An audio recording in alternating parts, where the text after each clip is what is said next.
자, 이제 16세기로 넘어왔습니다. 이 조각상은 앞서 르네상스 개요편에서 잠깐 보여드린 바 있습니다만은 이따가 그 의미를 자세히 소개하도록 하겠습니다. 앞서 말씀드린 바 같이 16세기는 르네상스 운동의 중심이 로마로 옮겨갔다고 했었죠. 15세기 중엽 동로마 제국이 오스만 투르크에 의해서 멸망당하면서 전 유럽에 위기감이 닥쳐서 로마 교황을 중심으로 뭉치자 이런 정서가 팽배해지면서 교황의 권한이 강화되고 이에 따라서 모든 문명의 중심이 로마로 집중된 거죠. 일단 로마 교황이 사시는 로마 바티칸부터 먼저 가보도록 하겠습니다. 이 사진에 보이는 강은 로마의 젖줄인 테베르 강이고 눈앞에 보이는 다리는 산탄젤로 다리인데 영어로 하면 세인트 에인저스, 성 천사의 다리 이런 뜻이 되겠죠. 이 다리의 왼쪽 부분이 이탈리아 땅이고 다리 건너서 오른쪽은 교황이 사시는 바티칸, 저 멀리 보이는 동 건물은 성 베드로 성당이 되겠습니다. 이 산탄젤로 다리는 여러분들이나 나나 태어나기도 전이었던 1955년에 개봉됐던 영화 로마의 휴일에서 저 다리 아래서 선상 파티를 하는 장면이 아주 하이라이트이죠. 저 둥근 성체가 산탄젤로 성이고 그 앞에 다리가 산탄젤로 다리죠. 이곳에서 한바탕 소동이 벌어집니다. 저 영화 포스터를 다시 한번 봐주십시오. 자유를 찾아 방황하는 아름다운 왕녀의 즐겁고 애달픈 청춘의 수. 아카데미 최우수 주연 여우상에 빛나는 오드리 헵번의 절세의 명연기. 당시 무명 배우였던 오드리 헵번은 이 한 편의 영화로 신데렐라로 등극하죠. 저는 아마도 지금까지 살아오는 동안에 이 영화를 10번 이상은 본 것 같습니다. 볼 때마다 깊은 감동이 우러나고 또 영화에는 로마의 명소 곳곳이 소개이 되는데 제가 어릴 때인 1960년대 말 70년대 초까지만 하더라도 저 영화를 보고서 나도 언제 어른이 되면 저 로마에 한번 가보나 이런 생각에서 참 로마는 꿈에 그리던 로망이었습니다. 그도 그럴 것이 그 당시 우리 국민 소득이 1000불도 채 되지 않던 절대 빈곤의 시절이었으니까 정말 로마는 꿈에 그리던 유토피아 같은 곳이었습니다. 여러분들도 아직 안 보신 분들은 기회가 되시면 유튜브 접속해서 로마의 휴일 한번 꼭 보시기를 적극 추천합니다. 네, 다시 돌아왔어요. 이 사진은 성 베드로 성당 돔 꼭대기에서 찍은 사진인데요. 저 뒤쪽에 산탄젤로 다리와 산탄젤로 성이 보이고 그 앞쪽으로 쭉 뻗은 진입로 그리고 회랑으로 둘러싸인 성 베드로 광장이 보입니다. 이곳이 베드로라는 이름이 붙은 것은 AD 60년 로마는 예수님의 첫 제자인 베드로를 거꾸로 매달린 십자가에 매달아서 처형합니다. 그리고 그 시신을 이곳에 묻었다는 거 아닙니까? 그 이후로 순교한 기독교도들이 베드로 곁에 묻히기를 소망해서 공동묘지로 발전했는데 나중에 이곳에 교회를 세웠던 거죠. 그런데 여러분들 바티칸이 엄연히 독립국가인 거 아시죠? 면적은 여의도의 6분의 1에 불과한 13만 평 남짓. 우리 대학이 16만 평이니까 우리 대학보다도 작죠. 인구는 2022년 8월 현재 510명. 신생아가 전혀 없기 때문에 인구 증가율은 제로. 세계에서 가장 작은 나라죠. 하지만 전 세계에 파르 카톨릭 신도들의 정신적 고향이니까 그 영향력은 엄청납니다. 교황청에는 한국인 장관도 계시죠. 유흥식 라자로 추기경이 바로 그분이십니다. 지난해 2021년 6월에 프란체스코 교황께서 전 세계 사제들을 관장하는 성직자부 장관으로 임명하셨죠. 정말 자랑스럽고 대단한 일입니다. 저는 비록 종교가 없지만은 종교를 떠나서 정말 훌륭한 성직자들은 얼굴이 참 평온하고 자애로우시다 이렇게 느낍니다. 교황님은 물론이고 돌아가신 김수환 추기경님이나 성철 스님 같은 분들도 참 얼굴이 평안하셨죠. 오랜 수행을 경험하신 분들은 내면에서 우러나는 그런 아름다움이 그렇게 저절로 드러나는 게 아닌가 이런 생각을 해봅니다. 우리도 나이가 들어갈수록 그렇게 될 수 있었으면 하는 그런 바람을 가져봅니다. 그런데 여기서 하나 이 베드로 광장은 이처럼 위에서 보면 열쇠 구멍 형태로 만들어져 있죠. 왜 이럴까요? 그건 베드로의 상징이 열쇠, 정확히 말해서 천국의 문 열쇠이기 때문이랍니다. 이 열쇠는 예수께서 제자들에게 너희들은 내가 누구라고 생각하느냐 하고 물었을 때 베드로만이 대답을 할 수 있었다는 거죠. 그래서 천국의 열쇠를 주었다는 것이 마테오 복음서에 있답니다. 이 베드로 성당은 앞서 말한 바 있지만 교황 율리우스 2세가 당대 최고 건축가인 도나토 브라만테에게 맡겼고 미켈란젤로도 참가했죠. 그 유명한 천정화 천지창조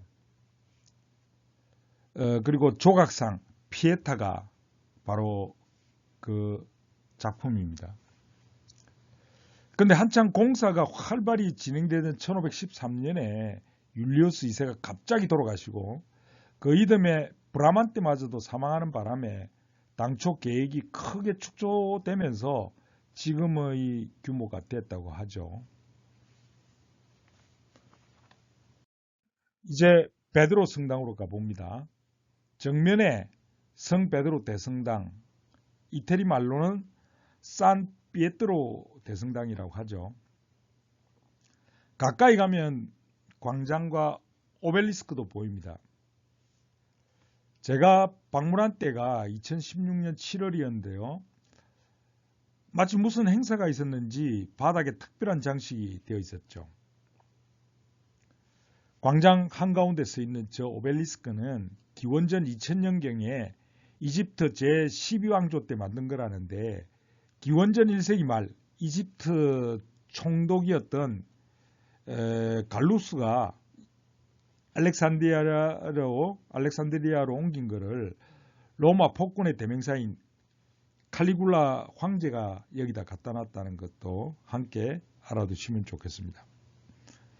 이 비문에 새겨진 내용은 대략 태양신을 숭배하던 고대 이집트인들, 이들은 태양신을 숭배하는 이교도였죠. 이 이교도 무리들을 물리치고 그리스도가 승리했음을 알리는 그런 내용이라고 합니다. 그러니까 오벨리스크는 이집트 파라오의 힘과 권위를 과시하는 건데 이곳에 끌어다 놓음으로써 위대한 그리스도는 이집트 최고 신으로 모셨던 태양신을 제압했고 가톨릭의 수장 로마 교황은 절대 권력 파라오를 능가한다는 의미를 상징적으로 보여주고 있는 것 아니겠습니까? 성 베드로 성당 내부로 들어가 봤습니다. 이 성당 내부는 말로 이루다 표현할 수 없을 만큼 섬세하고 화려한 성화들로 장식이 되어 있습니다. 그걸 문외 아닌 제가 다 일일이 말씀드릴 수는 없고요. 가장 눈에 띄는 몇몇 작품만 한번 보고 지나가도록 하겠습니다. 먼저 이 그림을 보십시오. 성 세바티아노의 순교 장면을 그린 성화입니다. 세바티아노라는 사람은 3세기 로마 제국의 군인이었다가 그리스도교로 개종한 후에 발각돼서 화살형에 처해졌다가 죽지 않고 끝끝내 살아남아서 디오클레티아누스 황제 앞에서 그리스도교 박해를 비판해서 처형당한 분이라고 합니다.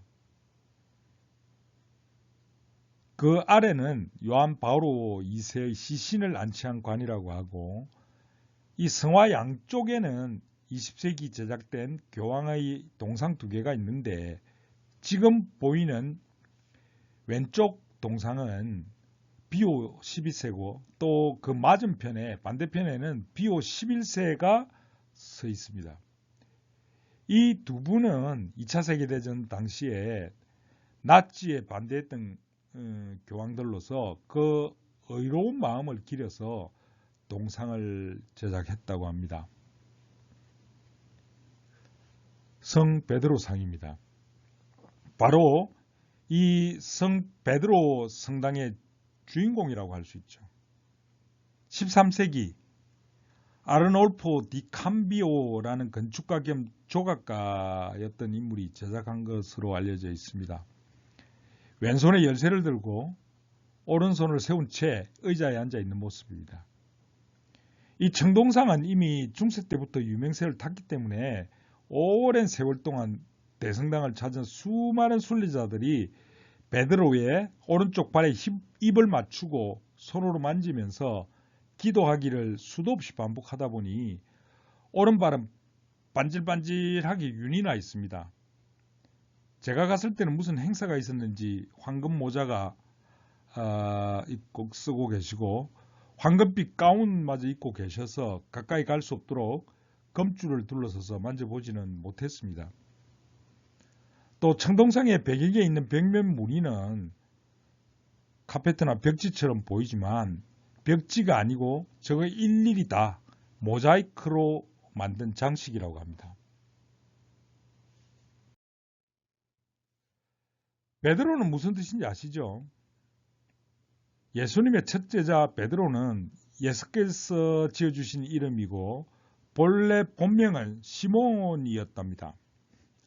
나중에 예수께서 단단한 바위를 뜻하는 셈족의 언어 케파라고 지어주셨는데, 이 케파란 말이 라틴어로 옮기면 페트루스가 되고, 이탈리아에서는 피에트로, 영어에서는 피터, 독일어에서는 페터, 프랑스에서는 피에르, 스페인에서는 페드로, 러시아에는 표토르, 또 여성의 이름에다 붙이면 페트라라고 불렀다는 거죠.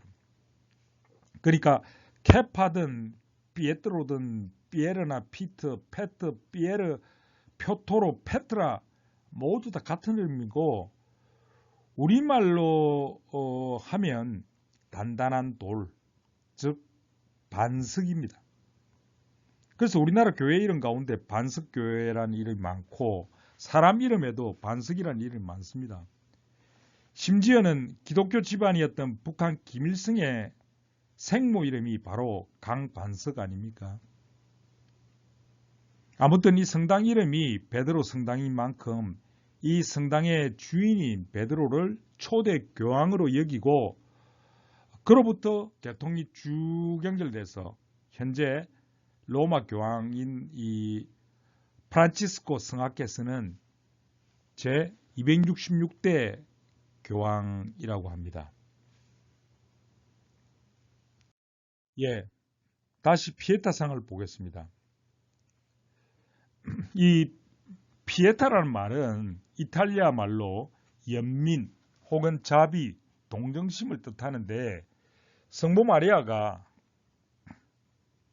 죽은 그리스도를 안고 있는 모습을 표현한 그림이나 조각상을 통칭합니다마는 미켈란젤로가 만든 이 작품을 능가하는 작품은 아직 없고 아마 나중에도 없을 것 같은 불후의 명작입니다. 그래서 보통 아무런 설명 없이 그저 피에타라고 한다면 10중 8구 이 미켈란젤로의 작품을 뜻한다고 보시면 되겠습니다. 미켈란젤로가 이 작품을 제작한 건 그가 로마에 머물던 1499년 당시 24살이었는데요. 당시까지 그는 그의 이름이 그렇게 알려지지 않은 젊은 작가에 불과했었죠. 이때 교황청 주재 프랑스 대사로 와 있던 장 빌레르라는 추기경이 자신이 죽고 난 뒤에 그의 무덤에 놓을 조각으로 이 피에타상을 주문했다 합니다.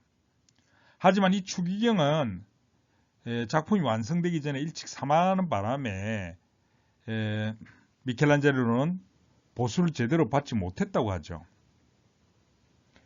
아무튼 제작 동기는 그렇고 독실한 카톨릭 신자였던 이 미켈란젤로는 최고의 작품을 만들어내기 위해서 최고 품질의 순백석 대리석을 구하고자 로마에서 400km나 떨어진 이태리 북부 지역 카라라라는 채석장까지 찾아가서 원석을 직접 고르고 돌을 캐내는 것도 손수하기까지 해서 로마를 가져왔다는 거 아닙니까? 이 작품에 대한 자세한 해설과 평가는 저명한 미술 평론가들의 유튜브를 참고하시면 좋겠고, 저는 그들의 해설 가운데서 가장 대표적인 내용만 간단히 추려 보겠습니다. 우선 조각상의 구도를 보면 성모 마리아가 십자가에서 내려진 예수를 무릎에 안고 있는 삼각형의 아주 보기 편안한 안정된 구도를 하고 있습니다. 그러자니 예수님의 몸은 실제보다 작게 표현되고 마리아의 넓은 치마폭으로 감싸여져 있죠. 이런 발상은 구도적인 안정감 물론이고 치마로 감싼다는 건 하나님의 포근함과 또 보호하고 있다는 그런 의미를 담은 거라고 합니다. 그래서 이처럼 정면에서 보시면 예수님은 제대로 보이지 않고 마리아만 보이기 때문에 마리아는 이 조각상의 주인공인 것처럼 여겨집니다. 이를 두고서도 많은 비판이 있었는데 미켈란젤로는 이 조각상은 신에게 바친 거니까 인간의 시점으로 평가하지 말라고 일축했습니다.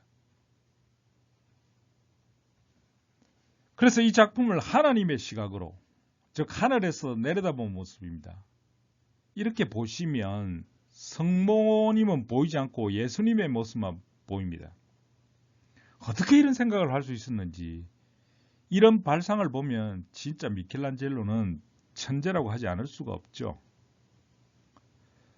마리아의 어원이 바다를 뜻하는 미리암에서 유래됐다고 하니까 마치 바다 같은 넓은 어머니 품에 안겨서 모든 걸 다 이루고 평온을 맞이하고 있는 예수님의 그런 모습으로 비춰집니다. 또 한편으로 이 조각상에서 마리아 모습이 너무 젊고 아름답게 표현됐다는 비판도 있었습니다.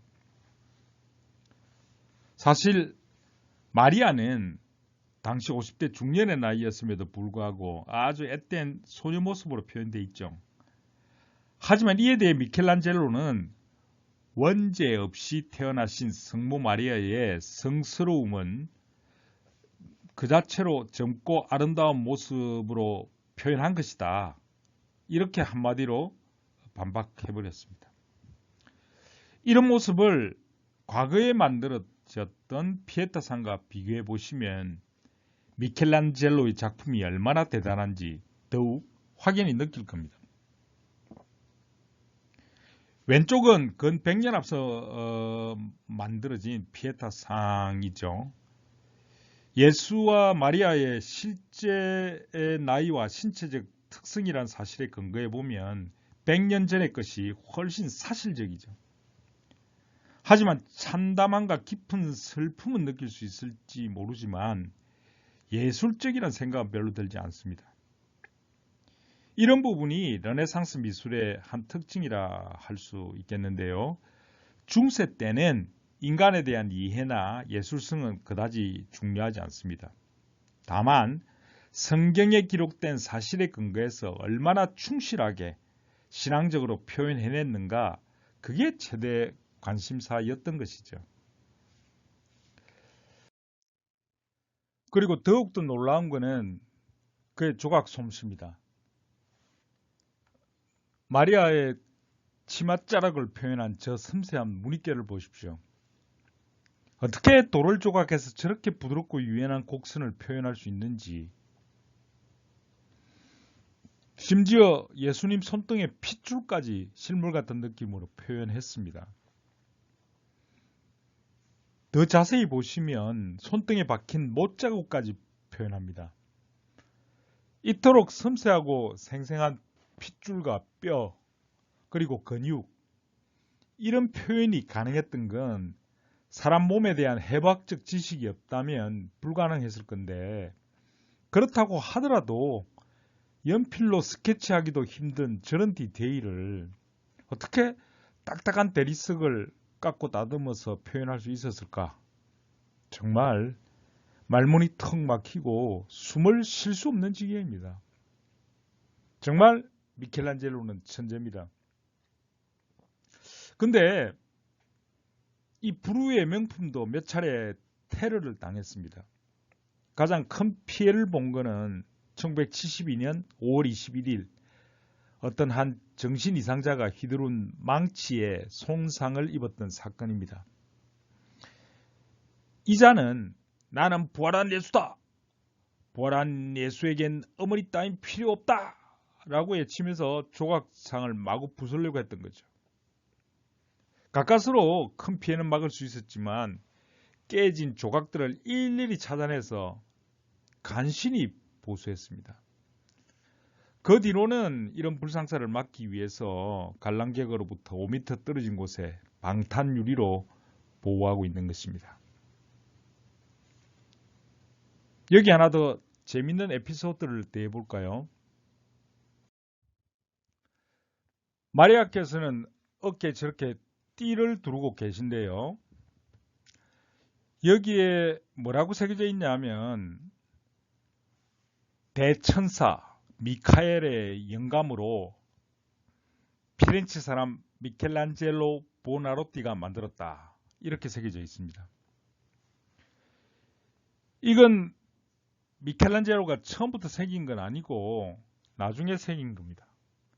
그건 이런 사연이 있는데요. 처음에 이 피에타상이 공개되자 사람들이 구름같이 몰려들어서 이 작품에 찬사를 보냈는데 아무도 작가가 누군지도 모르고 아마도 당시 유명한 조각가 누구누구의 작품일 거라고 서로 수군수군 거리더라는 겁니다.